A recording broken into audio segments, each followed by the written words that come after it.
Hello and welcome to everybody who has joined us for this interview, which is part of the Pembroke Speaker Series at Cambridge Judge in International Finance, a speaker series that is featuring some of the most globally prominent experts in the field of international finance.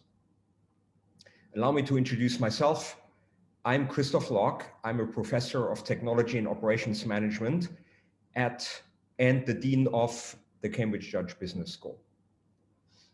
We look forward to presenting important insights and unique perspectives on the risks, strategies, and opportunities in a multitude of areas of expertise, from an academic viewpoint and a practitioner viewpoint.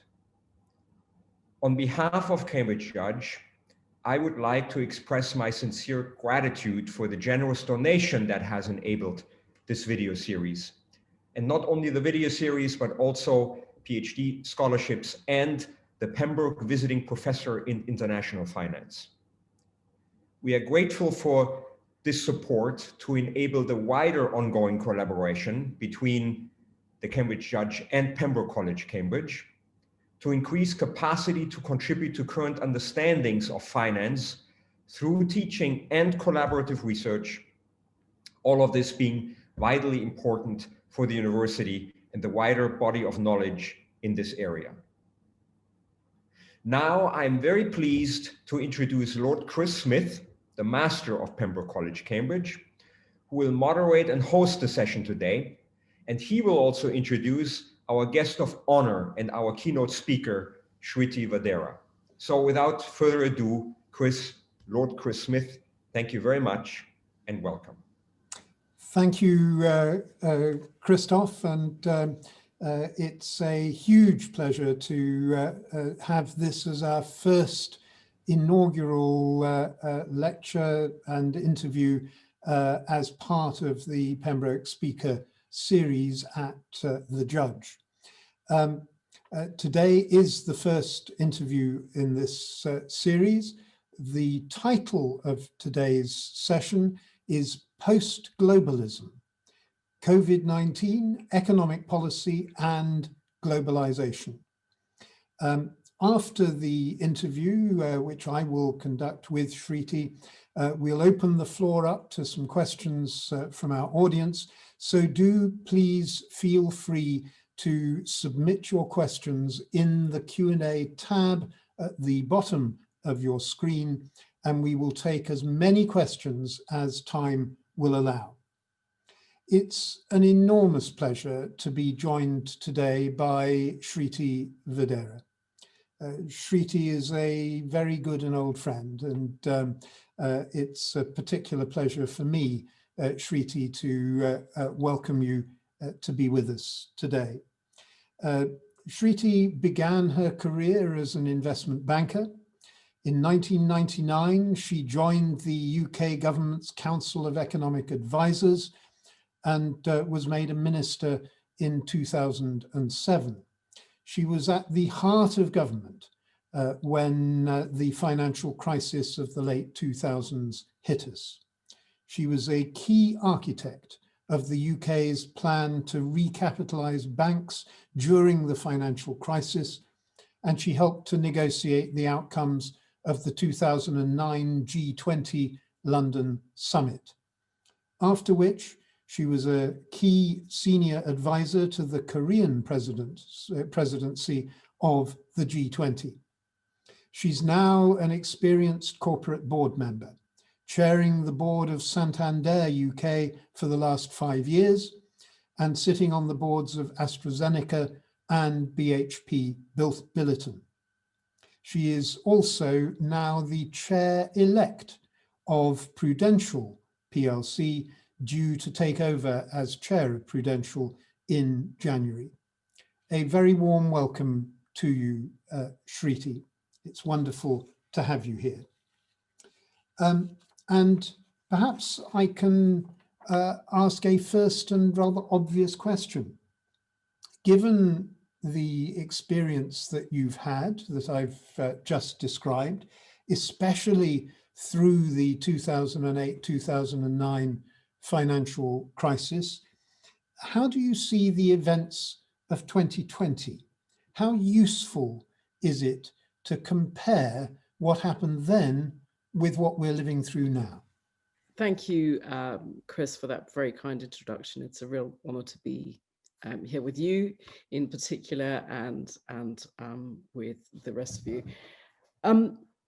I think it's a profoundly different crisis from the last time in some very fundamental ways.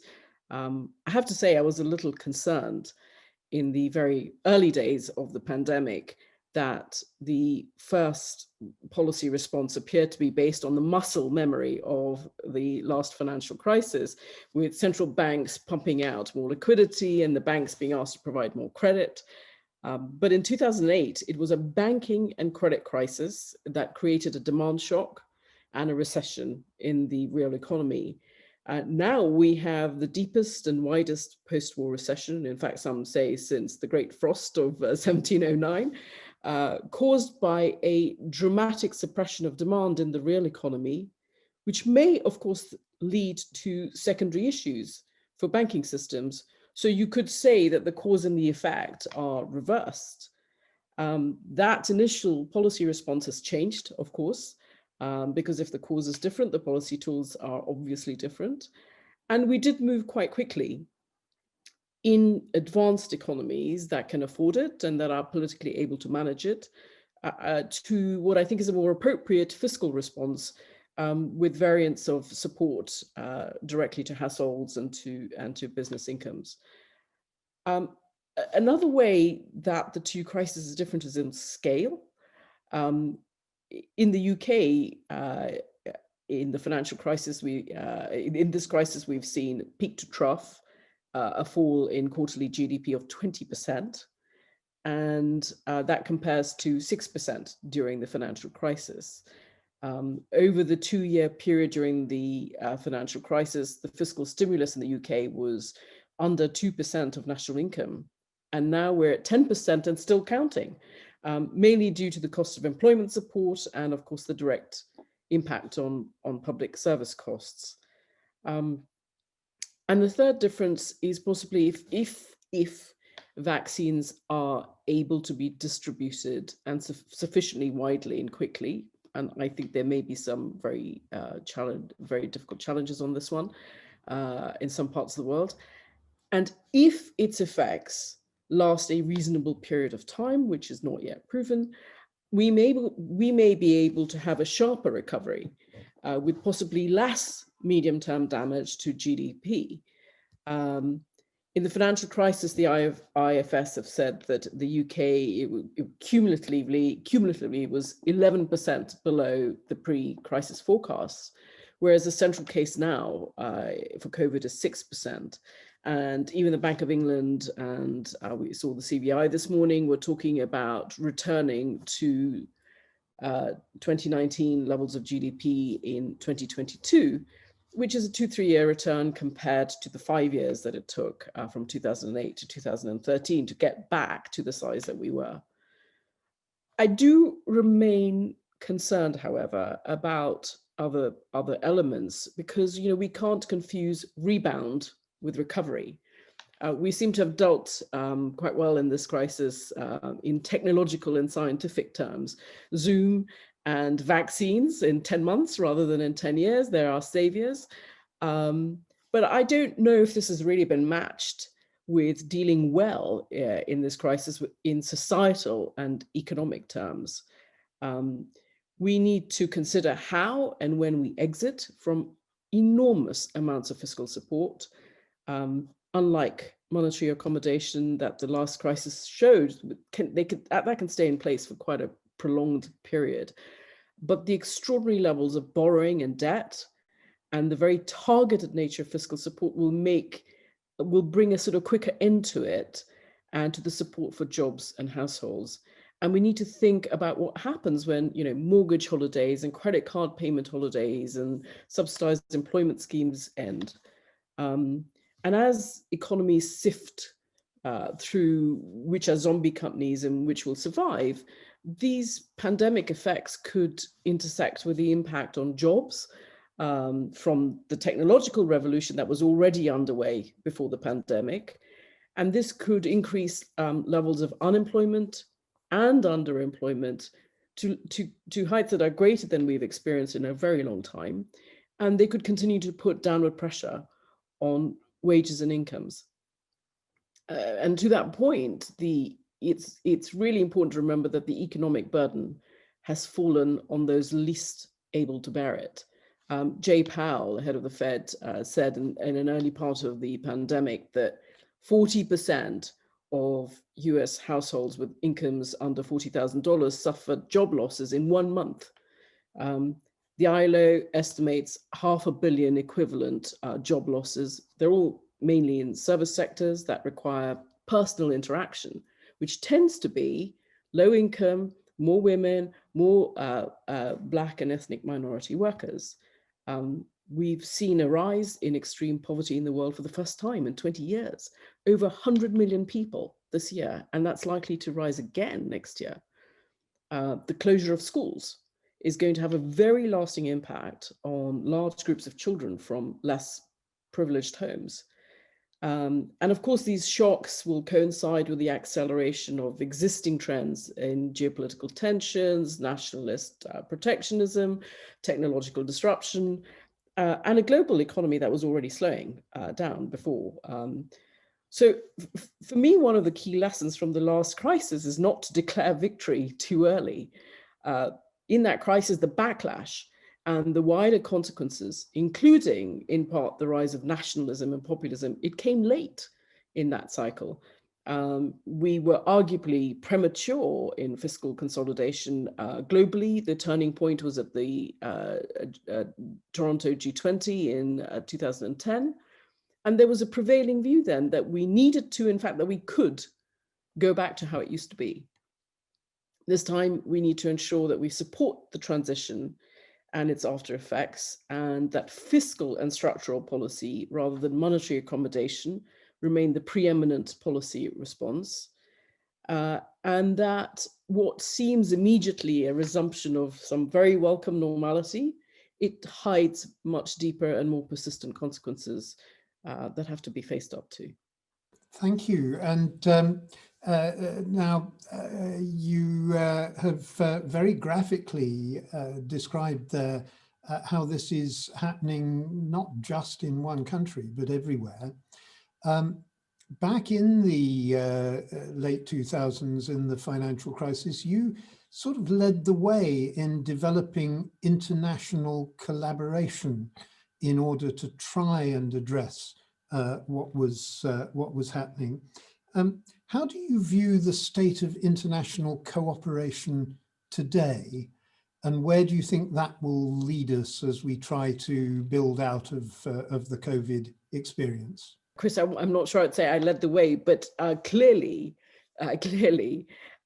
many people believe that we've gone from the sort of zenith to the nadir of international cooperation between the two crises. Actually, one of my strongest memories of the financial crisis was an early response from Angela Merkel to a request for a coordinated scheme for bank support. And she said, look, this is an Anglo-Saxon problem and therefore just needs an Anglo-Saxon response. And Germany couldn't possibly get involved. Naturally, that changed quite quickly once German banks started to collapse. But there was a common recognition after that amongst leaders in the world that this was a financial contagion, that if banks were global and capital flows were international, how could a national response on its own possibly be effective? There was a very clear acknowledgement of the multiplier effects of coordinated fiscal stimulus. It was backed by a specially commissioned IMF report for the G20 summit. And there was an explicit sense of national interest in supporting emerging markets who were facing a severe liquidity crisis. There was a $1 trillion package in the London summit. Of course, in those days, $1 trillion was a lot, it isn't anymore, which was designed to break the fall in trade and the slide of the global economy into depression. So if by virtue of its ability to spread contagion, whether that's financial or economic or health, if a phenomenon is global, then a coordinated and a cooperative response will obviously be the most effective in saving lives and livelihoods. And health contagions recognize borders even less. And this one has become an economic contagion too. There are many more countries in recession now than at any time since 1871, including the poorest countries, whose demographics may save them from the worst health outcomes, but they're facing the most severe economic ones with an external demand shock, falls in remittances and falls in commodity prices. I mean, of course, there's been some extraordinary international cooperation from the private sector in the creation and the production of vaccines. We've got a company founded in Germany by the children of Turkish immigrants, employing people in 60 countries, partnering with an American pharma giant, working with regulators all across the world. They're using muscles honed by decades of international collaboration and cross-border trade. But it seems that governments are finding it hard to find and use these muscles. We can speculate why, perhaps because in the past, at its peak, there was more consensus and faith in globalization's gains, even if they were widespread, indirect, and incremental gains. Today, there's a greater sense of globalization's pain, which people see as sort of local, direct, and acute. And if you're a populist explicitly elected for being an anti-globalist, riding a wave of protests against trade, which is seen to be exporting jobs, or against immigration, which is seen to be importing people to take them, it's pretty hard to propose measures for global support and coordination. I mean, what do I hope for now, given that some of the sharpest challenges we face are global climate change, inequality within and between countries, health systems, cybersecurity, data governance, other challenges, technological disruption. These are all global problems, but they're also areas of global disagreement and competition. But what I hope for is that the election results in the US are a chance to instigate some quite badly needed reform of an outdated rules-based international order and outdated institutions, including the WTO and the Bretton Woods institutions, the IMF and World Bank. I know that this might sound unrealistic, given that the starting point of some is that the mere notion of a rules-based international order is an infringement of sovereignty. Or that it's based on the false presumption of universal values and shared interests. And Trump said the future doesn't belong to globalists, it belongs to patriots. And 70 million Americans voted for his future. But I still have hope, because most attempts to form or reform international orders have been born of crises and the international failures during crises. And because the next president is a self-avowed believer in the rules-based international order, he's a multilateral consensus builder, and he's appointed a very experienced globalist team. I guess we'll wait to see if this is the triumph of hope over reason. And perhaps we also need to hope for another Keynes coming along to help us to frame the rules. So, Shriti, what does this all mean, do you think, for globalization? Are we de-globalizing in the face of all this populism and so-called patriotism? How do you see the events of 2020 leading us in terms of the future of globalization? Well, on the positive side, despite some governments slapping on export controls on PPE and worries about food shortages, the disruption in the supply of goods is the crisis that hasn't happened yet during COVID. I say yet because, of course, there's a lot of logistics strain, for example, in global shipping in the run-up to Christmas. I mean, supply chains were even useful during the crisis on some healthcare essentials. And in fact, global trade as a result of COVID so far has not fallen more than through the fall of demand. Unlike, by the way, during and post the financial crisis, where it reduced as a percentage of GDP and in fact was a drag on growth. And the concern about the resilience of supply chains is, of course, not new. I mean, the Japanese tsunami in 2011 reduced Toyota's production of cars in the US. Flooding in Thailand affected a quarter of global hard drive production. So, there's been this talk about shortening supply chains and making them more resilient. McKinsey did a study earlier in the year, and which suggested that over 90% of global firms have plans to make supply chains more resilient, and that could lead up to a quarter of the goods exports changing location. But that doesn't mean that they will reshore and become domestic, which is arguably less resilient. Rather, they could diversify, which could mean a change in the pattern of globalization rather than in deglobalization. And we should also focus on the trade in services, not just goods. Trade and services have, of course, been very badly affected by COVID. I mean, travel and tourism are the most obvious examples. But the acceleration of digitization may help in the future of services trade. I mean, if you can provide a service during lockdown without commuting across town to your office, you can provide it from across the world. The governance of trade for goods went beyond what was politically sustainable. We saw that. In trading services, regulation is the main barrier, not tariffs. And it's possible that regulation may not catch up in time because governments can be slow with this. And when it comes to digital and intangibles trade, which is increasing as a percentage, they could also bypass some of these geopolitical tensions by taking place in regional blocks, which seems to be the trend. So again, it's a different form of globalization. I don't want to underplay the pre-pandemic backlash against globalization. It was just a year ago, it seems a lifetime away, but that we were discussing the world economy becoming weaker. All the trade indices were trending down for almost all major economies.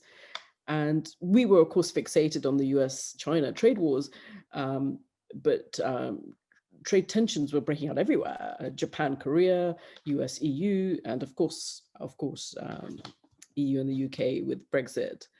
But I just wonder if going forward, it'll be more a fragmentation of globalization rather than deglobalization, fragmentation across sectors, as well as across geography. Trade is actually a lot more proximate than we think it is in our minds, not just for goods, but also for services. So the creation of regional trading blocks and regional agreements may mitigate some of the deglobalization trends. Just on that, where does technological competition fit in this? Yeah. Will it help? Will it hinder? Well, I think that there's no doubt that the strategic competition, especially in technology between the US and China, is going to be the weight on deglobalization. And while the style might change in the US from January, the strategy won't. With respect to China, President-elect Biden has made clear he's not going to remove tariffs against China, at least not straight away. And he's going to try and build a coalition to shape a wider consensual approach to China. And I think that technology should have been the great wave of globalization. But US actions have accelerated, if not created, China's understandable desire for self-reliance, dual circulation, as they call it, which goes quite beyond the long-standing objective they have of rebalancing the economy towards domestic consumption. It goes to an explicit prioritization of self-reliance and indeed becoming a superpower in technology. For China, though, dual circulation doesn't imply they're going to close off, and indeed they've been liberalizing some financial services recently, asset management, securities, insurance. It would seem to me that this is a deliberate linking strategy to Western capital and firms. And as far as businesses are concerned, it's quite hard to ignore a market which provides growth and where interest rates are higher than zero.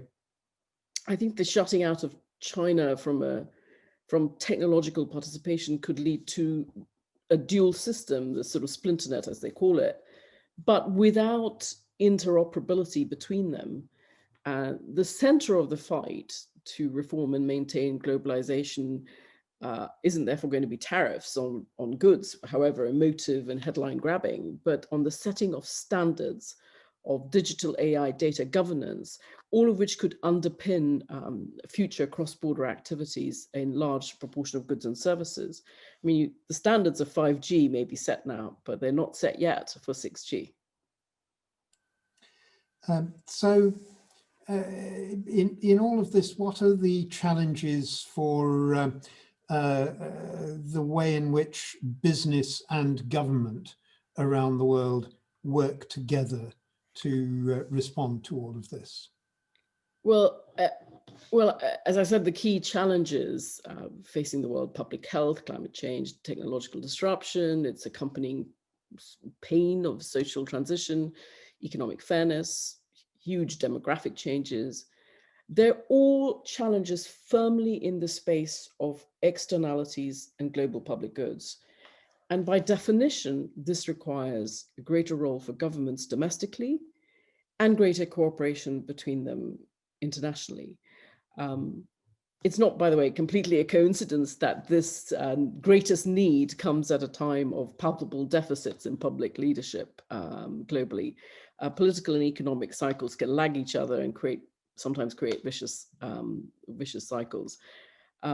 What does worry me is a tendency that seems to have emerged to think that this deficit can be wholly or even mainly filled by the private sector, which is not to diminish the recent distinct watershed change in businesses' recognition of its responsibilities to society and communities, especially on climate change. Possibly it's too late, and possibly in preference to facing the pitchfork of the mob. But there is a definite change, and it's being led by investors and shareholders and mainstreamed into the assessment of company performances where it will bite. So it's good to have a more responsible and purposeful approach of business, rebalancing that pure Friedman-esque approach that the sole purpose of business is profit maximization at any cost, which definitely led to some poor corporate behaviors. And I will be the first to say, as we saw with vaccines, that innovation comes from the private sector, motivated and incentivized in the right framework. But we should think that we shouldn't think that a more mature view of reputational risk will suddenly lead companies to solve these problems by themselves.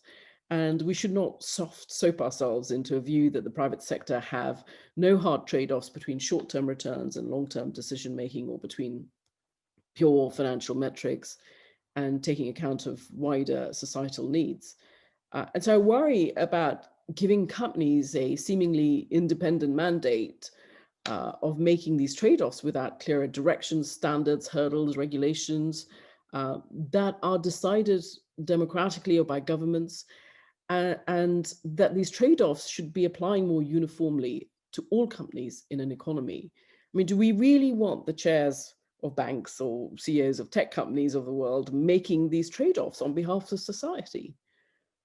Even if businesses create, as they're currently trying to, standardized ways of measuring their societal and climate change impact, even if they meet all their stated targets, the sum of their actions are not going to add up to 1.5 or 2 degree world, or lead to a magical reversal of inequality.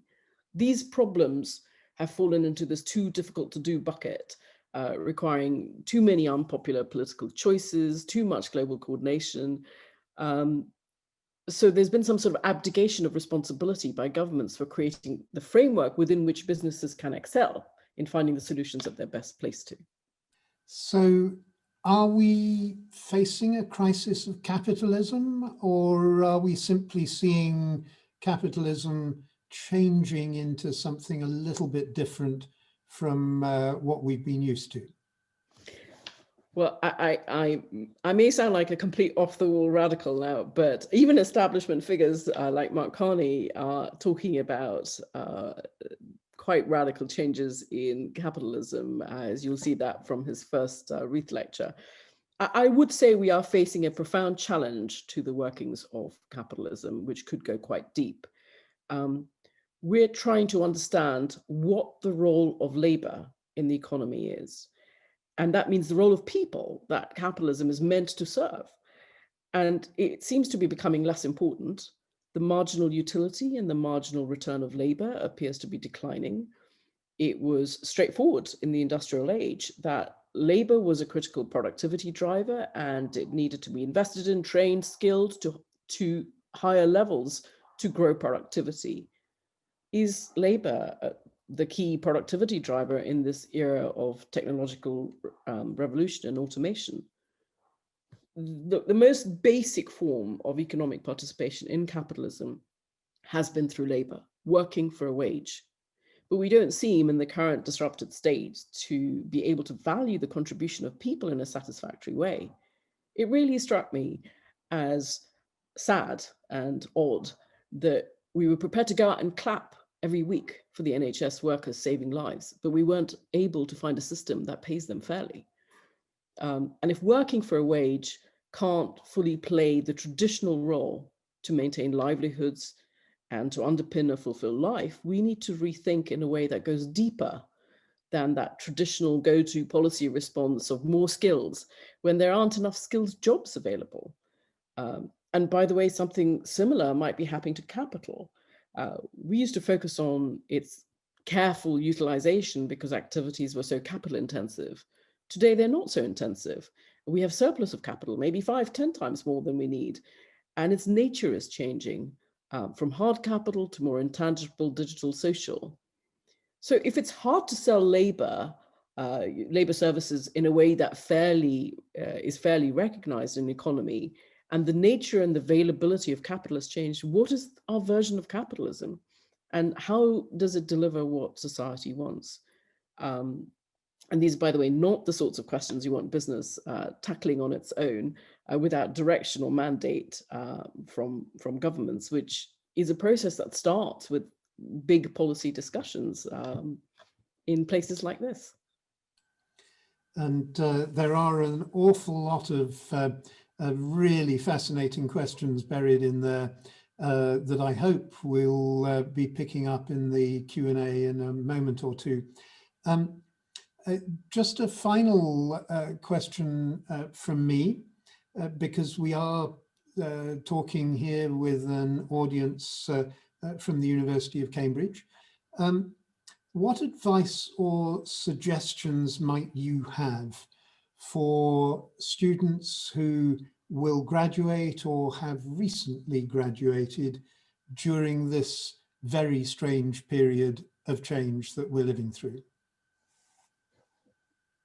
Well, I feel I should start with an apology instead of advice.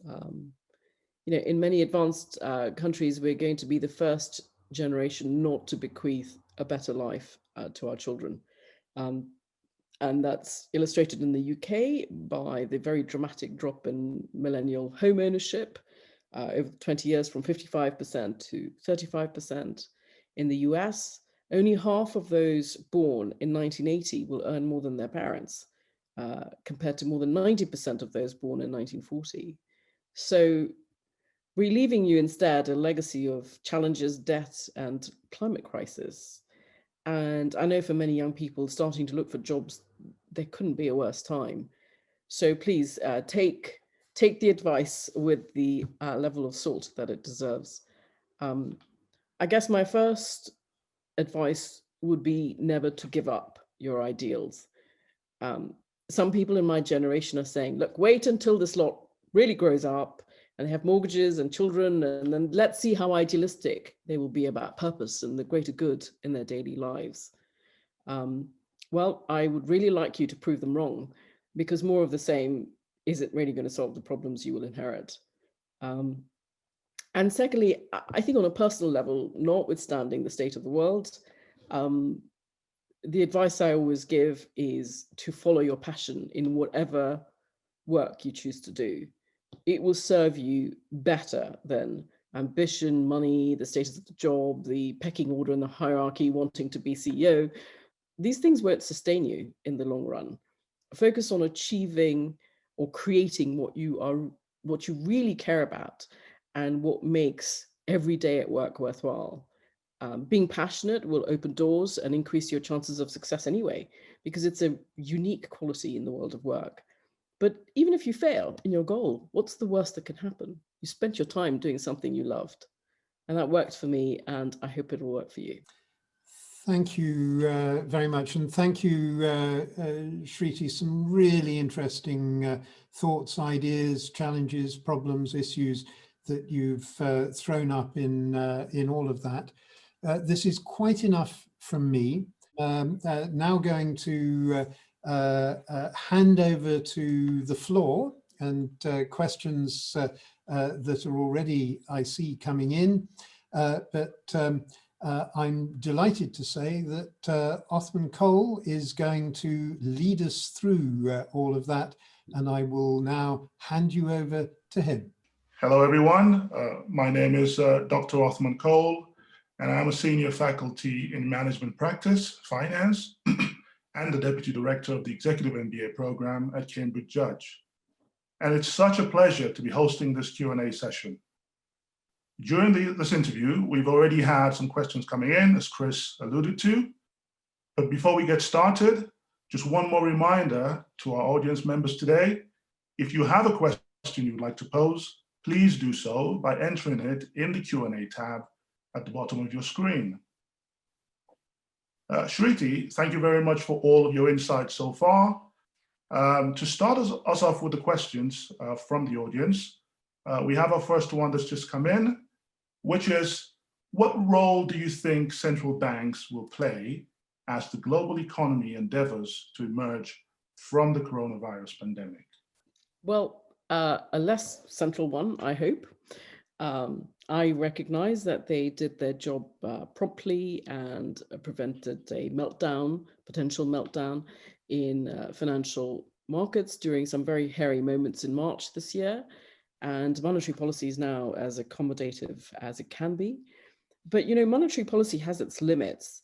That toolbox has reached the limits of effectiveness with zero lower bound or negative rates and large amounts of asset purchases. And the problems we face that we have discussed are not in their remit and responsibility. Central banks are usually provided tightly defined mandates, often numeric or technical, by governments, and a commensurate limited set of levers to achieve these mandates so that the trade-offs they make are clear and that they can be objectively held to account for the results that they produce. So if you simply expand their remit and responsibilities without being able to tightly define the outcomes society expects or being clear about what levers they can pull, you simply undermine their independence and their effectiveness. The key macroeconomic problem today is savings are greater than investment, putting downward pressure on interest rates with sluggish growth and lack of inflation. And unlike that sort of period between the 70s and the 2000s, where the main macro problem was inflation and crowding out private investment by budget deficits, more recently, we have a savings glut and insufficient inflation and too many asset bubbles. And this is not a problem central banks can solve on their own.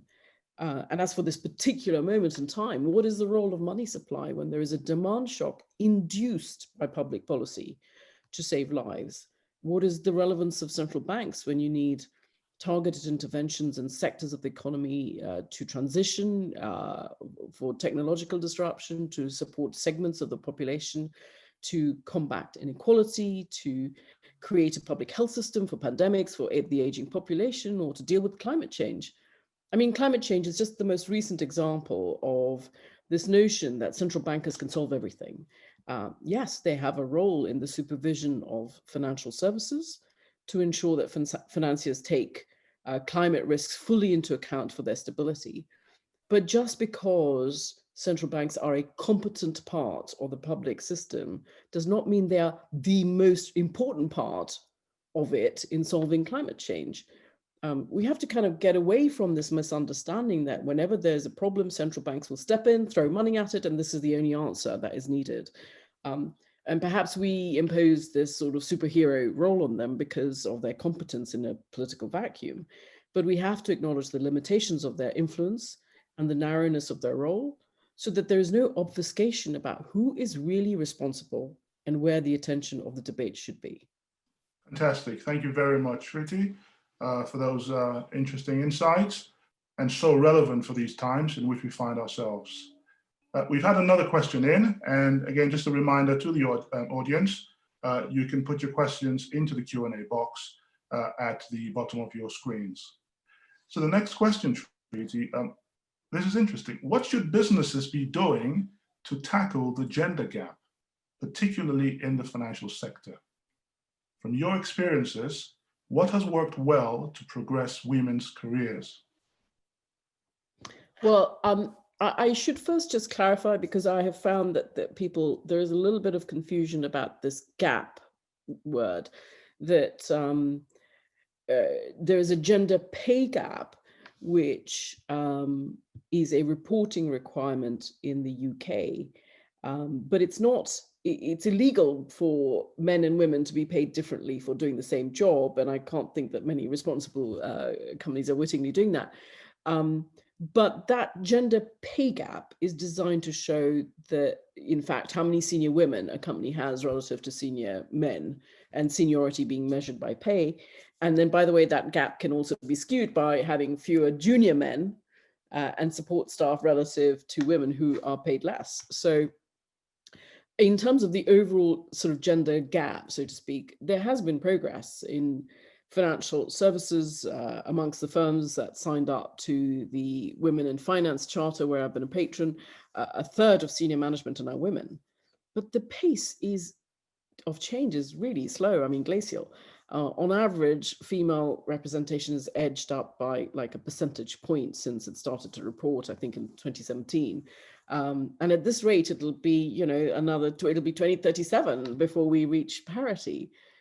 So I guess the question is, how do we speed up? And there are experts and books written on this with enormous rich detail on the host of measures for organizations to take, from reverse mentoring to unconscious bias training to blind audition style CV picking to 50% shortlists and 50% interview panels, and how you use your language in performance assessments. But there are no silver bullets.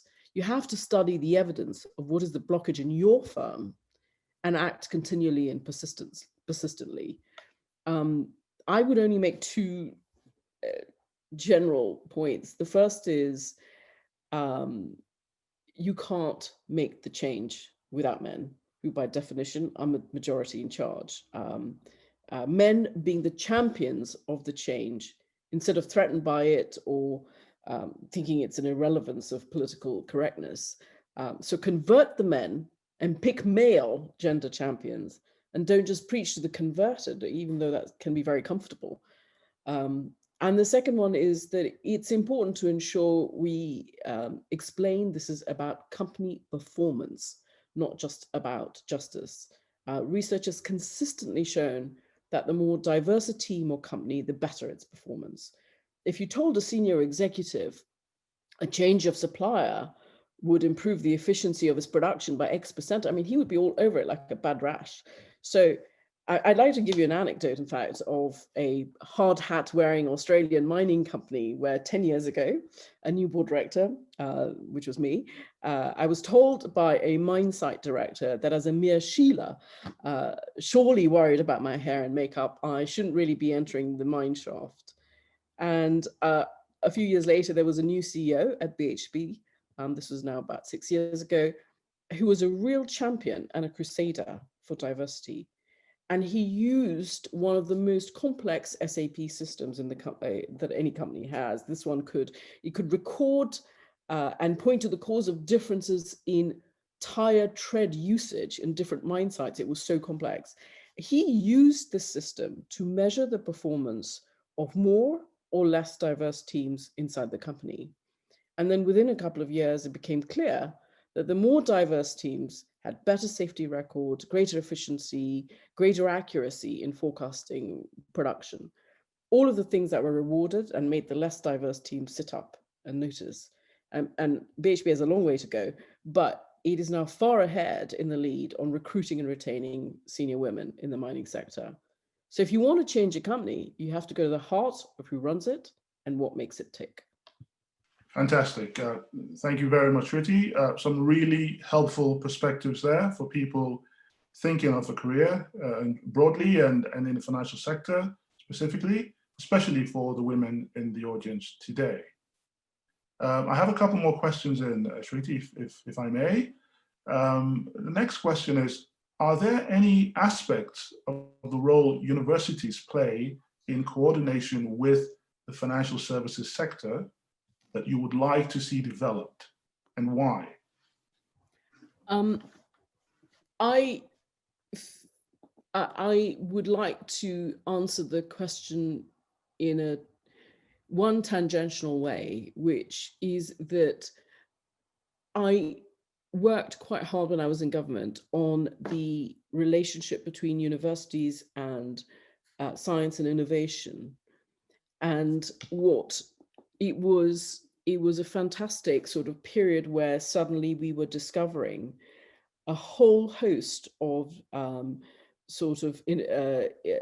innovations, inventions in biotech, in other types of technological invention, which were not being commercialized sufficiently in the economy because the relationship between the private sector and the relationship between the private sector and universities was not as strong.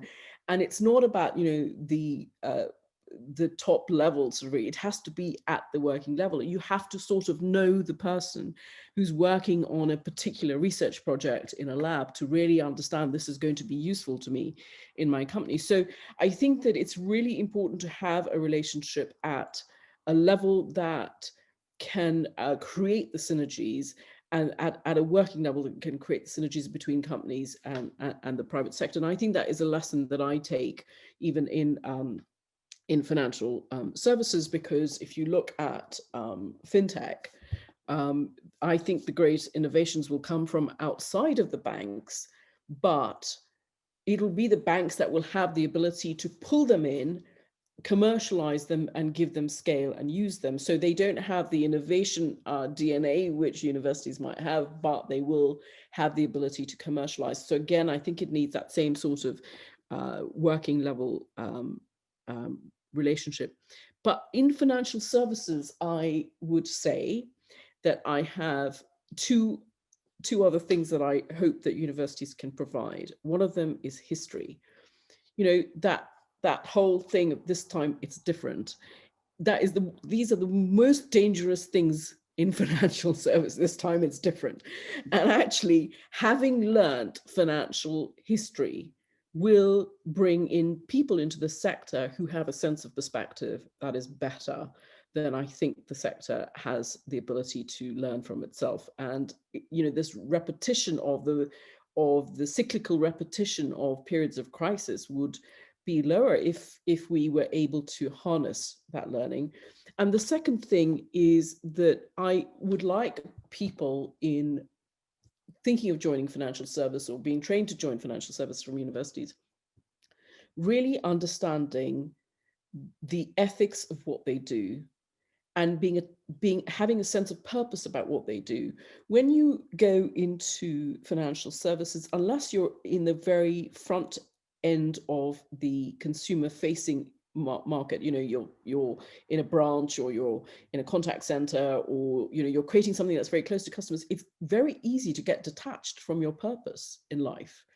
And in the end, financial services has possibly in its history time and again forgotten what it's there to do, which is to serve the economy, not the other way around. And so having a grounding in why you're there when you enter the sector, I think would be great. Fantastic. Thank you very much, Shriti. There are a number of questions, and I'll try and group them together. So I'll read out maybe 2 or 3 together. If you could kindly, I'll make a note. Give us your insights on them. The first is, what is your take on global Britain in a deglobalizing world? And maybe an extension to that is your outlook for the UK financial services sector post-Brexit, post the end of this transition period. Okay. Well, I mean, I do have a view that Global Britain is a very difficult slogan if its first act is to remove itself from, the biggest trading bloc in the world. So, one has to look to beyond the slogan to what it is attempting to be. And it would seem to me that we are in quite a difficult place, a turning point possibly, but only history will show that we are removing ourselves from the trading bloc that we most trade with, which is the biggest, in the world. And if we don't have a deal, the purpose that was stated originally of Global Britain was that this would enable us to have these trade deals with other parts of the world, like the US or China or elsewhere. But if we don't get the EU deal, now it's clear because of the impact on the Good Friday Agreement that we won't get a US deal. I can't see any, Congress voting for that if it has, if we've had a problem on the Good Friday Agreement. So, we could end up not having a deal with the EU, not having a deal with the US, and possibly not having a deal with China. And one would have to struggle with what the definition of Global Britain in that places. And I have to say, I'm incredibly proud of what the words could represent, because I've always viewed Britain as this extraordinary sort of trading nation, the sort of home of Adam Smith, the kind of the liberal sort of sentiment that it has about the world, that has seen it through centuries of invention and innovation. And I really hope that this is not going to be the point in history where we actually kind of use the slogan, but in fact retreat within ourselves. On financial services, it is clear that financial services is not going to be a part, whether there's a deal or not, is not going to be a part of any agreement with the EU. And I did some analysis. Admittedly, this was straight after, but I think the numbers have changed, but the proportions have not changed, where straight after the referendum, that shows that we have in the city about 20% of the revenue base is cross-border to the EU and dependent on an equivalence determination of some description, or so therefore kind of at risk in some shape or form. Of that, a very large part is going to be around derivatives trading, and there's been a temporary granting of that because there is a codependency on both sides, because it would be a financial stability issue. So the clearings, I don't want to get technical, but derivatives clearing is sort of under a temporary sort of equivalence regime, and we'll see how that works out. But it would be very difficult for the Europeans who don't have the capacity themselves onshore in Europe to deal with this, do that. As for the rest, a lot of it has left and a lot of it will close down. So is this a hugely destructive thing for the city? It's quite a blow, but I don't think it goes to the heart of the competitiveness of the city if we carry on being sort of innovative and carry on being open and have capital markets that are based here. We can survive this, and indeed we can carry on and do better, because there are not many alternative global centers in the world that Europe can use as easily. So it's going to be a blow. People have left, but we employ over 1 million people, and when people talk in the newspapers about 700 jobs left here, so more than 1.1 million people work in financial services in the UK. Great. Many thanks, Shriti, for those thoughts and insights there. Just, if I may, one more staying on the theme of globalization or deglobalization. This is an interesting one. It says, if the future is in circular economy and constant never-ending economic growth is no longer seen as needed or valuable, does the world need globalization after all? Well, you have to ask a question about whether you want to stay where you are, or whether you want to go backwards, or whether you want to go forwards. So when you talk about deglobalization, the implication of that is to remove some of the integration and elements of interlinkages that exist and are extremely deep. And I think that would be really destructive, because there is a price. There is a price of the fact that certain supply chains are efficient. And if you choose to not be efficient anymore, somebody has to pay the price. And that is a really important thing to remember. So whether we go forward to another phase, whether we integrate our services greater, whether we integrate sort of technology further, is one question. But when we go backwards, I think that, at a time like this, when we have to rebuild, reconstruct post-pandemic our economies, to then pay on top of that an enormous price for actually retreating into our borders, that will be a price that will be paid by the people least able to afford it, by the way. And it will certainly come through directly to the population. So I would not be as sanguine saying that changing the mode of capitalism means that we don't need globalization. That, I don't think those two go together.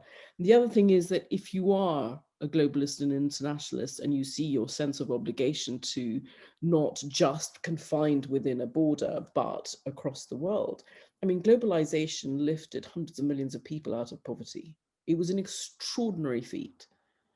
It was an extraordinary feat. Do we not have any obligations to all of the poor people in the rest of the world? Is this it? Is this the best we want to do for ourselves and leave the rest as it is? I think technology will really be our savior in the end, but we have to go through a very awkward, difficult period of transition. I would love the transition to be as short as possible, as quick, as painless as possible, but it is going to be there, whether we globalize or not. 85% of manufacturing jobs that were lost in the early part of the century in the US were not lost from trade or immigration. They were lost from automation and technology. Are we saying we want to stop that as well? Fantastic. Thank you very much, Shriti. Those are very valuable thoughts and comments. If we can move on kindly to another question on an area that's on the minds of a lot of people. With the increasing government spending and support that's been put in place, would there be a pressure of government to raise taxes? Yeah. Yes. I mean, I think it's almost inevitable. Yes, but it's who they choose to, where they choose to place the tax burden, whether there will be enough global cooperation, because we know that particularly on big tech companies, but in quite a lot of large companies, there has been what we've historically seen as sort of, we call it sort of base erosion of the tax base, because you shift your profits around to the least tax location.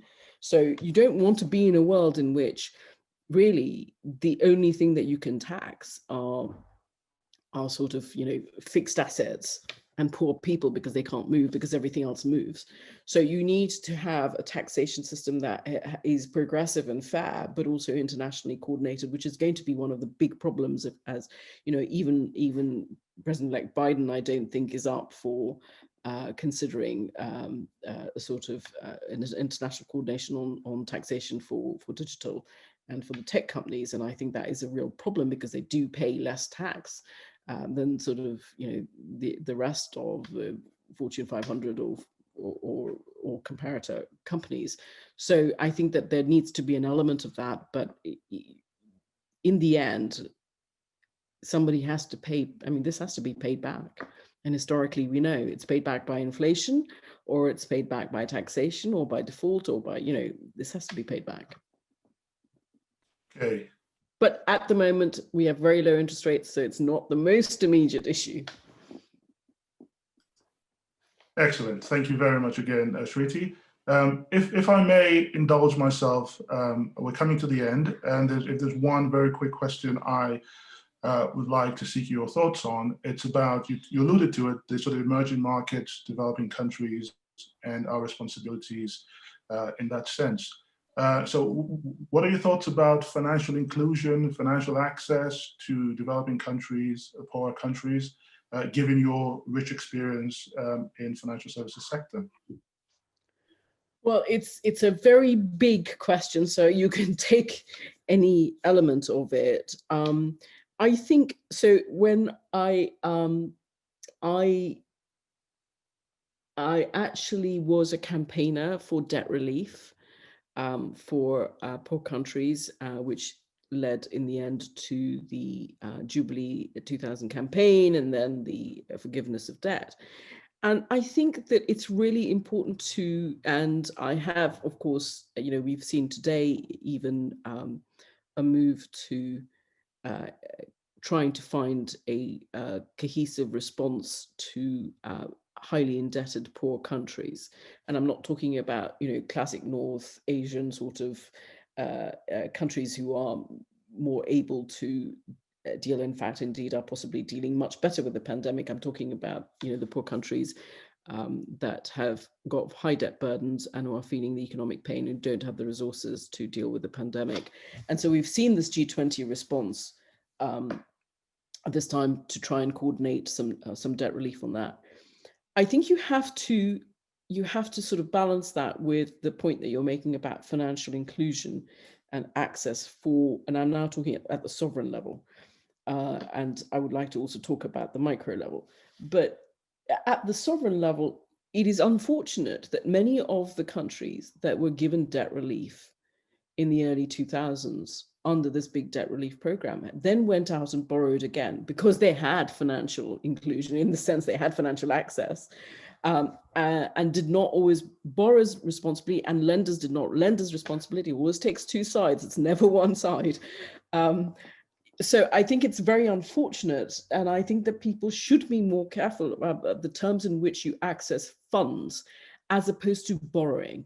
There's a difference between having access to resources to develop infrastructure, your economy, or anything else, and access to debt. And one just has to be careful in differentiating that. I think that at a micro level within developing countries, I am a huge fan of microcredit. It usually always goes to women. They're usually always the most creditworthy. And it is seen to have quite positive effects in some parts of the world where it has been rolled out quite successfully. And I'm also a fan of some of the things that Hernando de Soto talks about, which is giving poor people sort of property rights. I mean, they usually have an informal property right over where they live or a bit of land.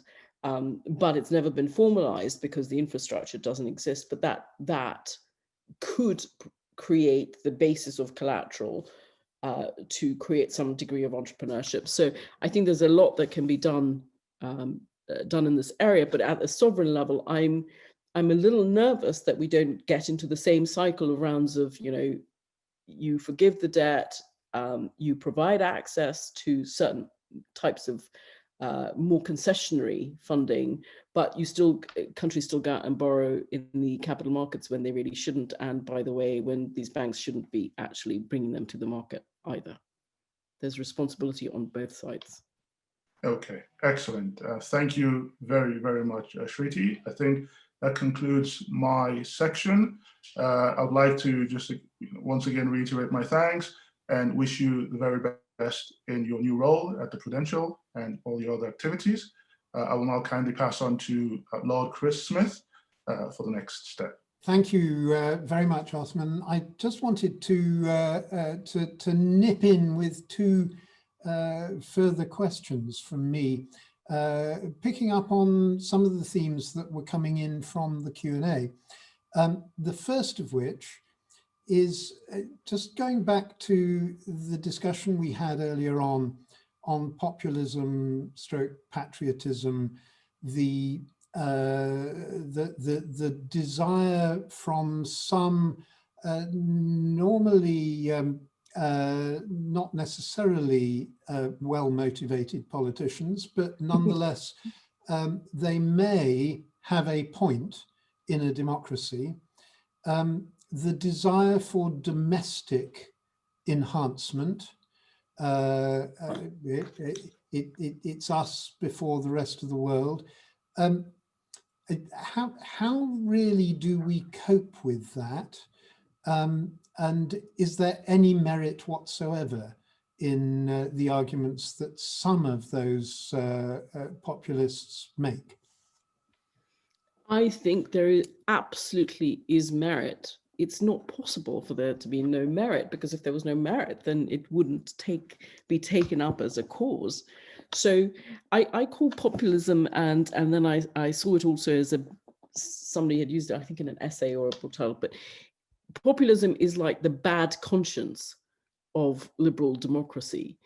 It is, we talk about populists and we berate them, and I'm obviously I'm the same, and wring our hands and talk about all of this and say how terrible, can you imagine what he tweeted now? But the reality is that we're just talking about the supply side of populism. The demand side of populism is the thing. This is a function of our neglect, of the neglect of elites for the things that we did not see. We underpriced the transition costs of globalization. We did not take into account the acute pain that was local, that was going to be felt in this transition, which, by the way, we could do exactly the same in this new technological revolution that's coming up. We are not facing up to these acute local transition costs that come for long periods of time, and in the historic past have led to, world wars and other things. So there is clearly a neglect, and there is clearly a pain that was felt that was underestimated and that was not dealt with, because we always like to look at aggregates. Everything is about looking at, in aggregate, everything was better. But we also forget, and economics is particularly bad at geography. It just has no spatial awareness at all. It's as if everything is mobile and that people can move. And actually, people are not mobile. Actually, they're moving less than they used to move in the US and in the UK. So if you deprive a community of its livelihood because it's transitioned somewhere else, because of automation, because it's gone to, call center in India, because it's gone to manufacturing China, wherever else, that community, whoever's left in that community doesn't suddenly reskill itself up sticks and, get down to somewhere else where activity is thriving. They stay there, and that community feels the pain. And that is, this is not without, this is not without cause. It's absolutely not without cause. The problem is the answers are wrong. It's not that the identification of the pain, and unless we find the right answers, I think there was a Bolshevik revolutionary who once sort of said, if you can't find a good banner to follow, you just have to follow a bad one. And unless we provide better answers for how we're going to deal with this, and we haven't dealt with the last one, and we're facing the transition costs of the technological revolution. We haven't even faced up to sort of dealing with all of the pain that's come from the previous one. We're going to have a problem, and you can't turn around and say populism is because of one person. How can it possibly be because of one person? I know exactly what you mean about talking about everything in aggregate. I remember vividly during the Brexit referendum, watching an interview with a voter, I think in Hartlepool, and she said, I know that after Brexit, the national economy will be worse off, but my economy couldn't get any worse than Yes. it is at the moment, and I'm just going to show them. Yes. We should never forget that it's individuals who are at the receiving end of aggregate policies. Yes. And we need to find a greater empowerment. All governments come in saying they're going to localize and everything, and it's all paved with good intent. But we never do. We centralize. This localization element of making people belong to a community is really the single most important thing we could be doing, but it's so hard to do. And I just also wanted to pick up from the Q&A one final question from me. And that is about building back from a pandemic. There were a number of points made saying we've had pandemics in the past, Spanish flu immediately after the First World War, for example. We will have pandemics in the future. What are the prime lessons? What are the priorities that we ought to have, both in how we deal economically with a major pandemic when it happens, and how we get the best kind of recovery? Well, I think that one of them has been a big theme that you have asked me a lot of questions on, which is it's global, and you can really only deal with it one way in the end if it is global. And I think that there's a lot of coalitions that have been created in this pandemic, and I hope that they will be formalized. They're not as many as should have been created, but there are. They tend to be in not the formal sort of government sector, but so I think we need to think about formalizing those in the science community. But the second is actually quite a lot of countries have shown that their healthcare systems are outdated. Some of them have shown that they're superb, and others have shown that they can't even get the basics right. And a preparedness shouldn't be about creating a new body that is going to watch out for it. The preparedness should be about how we choose to fund and train and skill our health service, which we have to do anyway because of the demographic challenge is going to be so acute, and the level of care is that was going to be needed is going to be so acute. But I think there's also, the kind of respond early, take it seriously, all of the things that you would expect us to learn, but which in real life proved to be quite hard, frankly, to embed.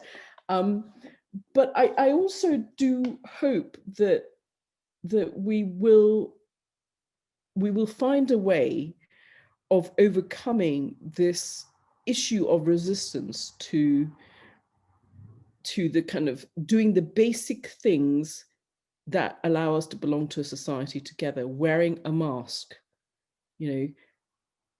I find it extremely hard to understand why wearing a mask as a courtesy to somebody else that you are standing next to is an infringement of your personal rights. I mean, we don't go up to a traffic light and ignore it on the grounds that, a red light is an infringement of your personal rights.